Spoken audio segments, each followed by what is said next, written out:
Well, hello, friends.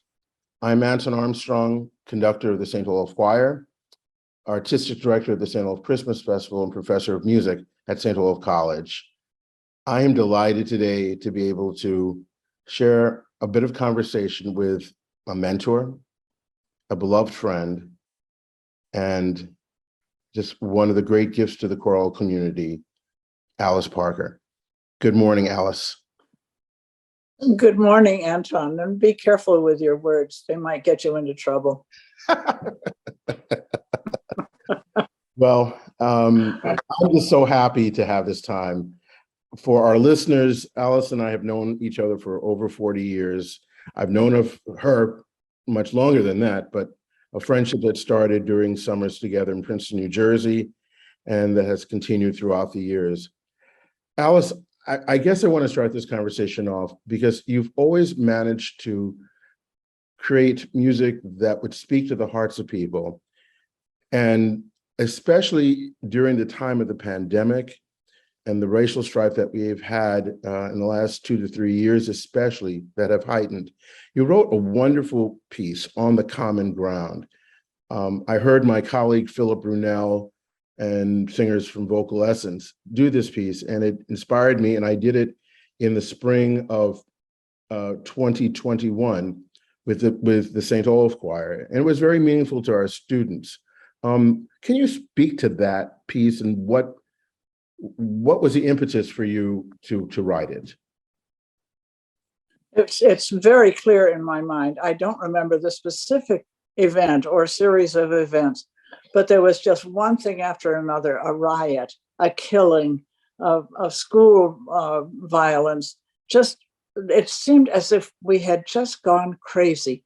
And for me, looking at it from my removal here in the country and removal by old age, it's as if we were a whole nation of kindergartners that were out of control. And I longed for the teacher to come in and say, stop it, and listen to each other. Don't keep this up. But if she's a wise teacher, she doesn't say that at all. She starts singing a song that they all know, and then they do it together. So they're working together in a common space. In one of the words that I wrote in the song were that we get our hearts and minds working together. And I just think that's so important. We have gone on the white side of this equation. We have gone so overboard with mind, we've forgotten heart. We have minds that can build the most intricate structures, internet, atom bomb, whatever we want to build, explore outer space, but we don't have our hearts under control at all. And it seems to me that those two organs need to work together all the time. And the great thing that the Black side, or even the rest of the world from the white imperialistic thought, the rest of the world has the heart first, because that's the natural human thing. Our minds are very busy scheming. Our hearts tell us how to relate to one another, that we relate together thinking of each other. So from that background, I see all this spatting and these words that get more and more confrontational over the radio, just like 2 8-year-old little boys yelling insults at each other. That's exactly what much of our political discourse has come to be. All the swearing, the easy taking of swearing words, and the dismissal of others. Well, I'm not going to have anything to do with them because I don't believe the same things they do. So we keep getting ourselves farther and farther apart. So I'm sitting up here in my New England hills and watching this and realizing that all over New England, there are small towns that have a main street in which the two facing sides of houses are wide apart. There's this huge meadow in between them, which was the common. And the common, that's what's known as is the common ground that was set aside for town meetings, but also is a very practical sense of bringing your animals in from the outlying fields where they could get attacked by animals, other animals and stuff, and bringing them into a common space where they are inside of the circle of homes instead of outside it. And if they're in there, they're much more protected. But you don't get that common ground just by legislating. It gets set aside from the very beginning of the town by having people meet together and saying, all right, we're going to do this, and you will take care of Monday night watchman, and this will be Tuesday. And you settle all of this thing outside of any rancor. You don't try to set it up later. So you're building on a structure of common ground. And I got thinking, the thing that we're lacking in so much of our discourse is the very first step. Like, do I know a Black person that I can invite into my home for a meal? Well, that's hard. Up where I live in the country and the mountains of New England, there are almost no people of color. Of course, people have come in and they're widely accepted and we really enjoy them when they come, but there's just not here. What I can do is sing with them. And it seems to me that any of our church choirs could find a local, our white churches, I'm talking from my background, our white churches could find a local Black church and invite them for a Saturday time together. Eat, make sure there's food and song go together. Sing songs, sing each other's songs, sing for each other and with each other, because it makes it so much easier. If we get together to talk, it's much harder. Well, we're going to talk about this separation and what causes this separation and what's the history of this separation. All you're doing is reinforcing separation instead of doing something that brings together. And singing, oh, I'm prejudiced, but singing is so easy.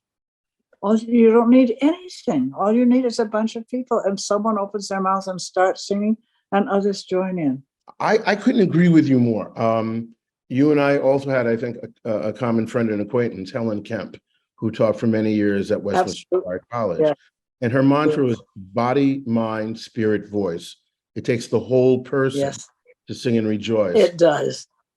And I really do think that this experience that we have in not just choral singing, but in communal song, it's maybe one of the last platforms, if I want to use that term, where people of such divergent interests, backgrounds, thoughts can actually come together and find that common ground. That's exactly it.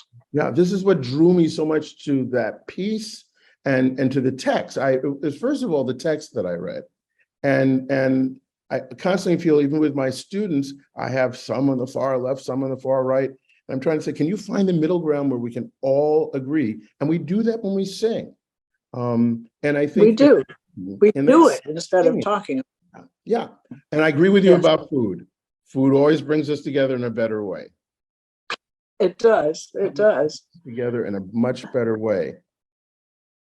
I worked hard on those words for this song before I sang it, because I was thinking, what are the different ways in which we can come together? What are these differences? Differences between the high and the low, high income, low income, or high social position, nothing position. I think of the number of refugees now and people who have lost their homes. We haven't been invaded in this country virtually since its beginning.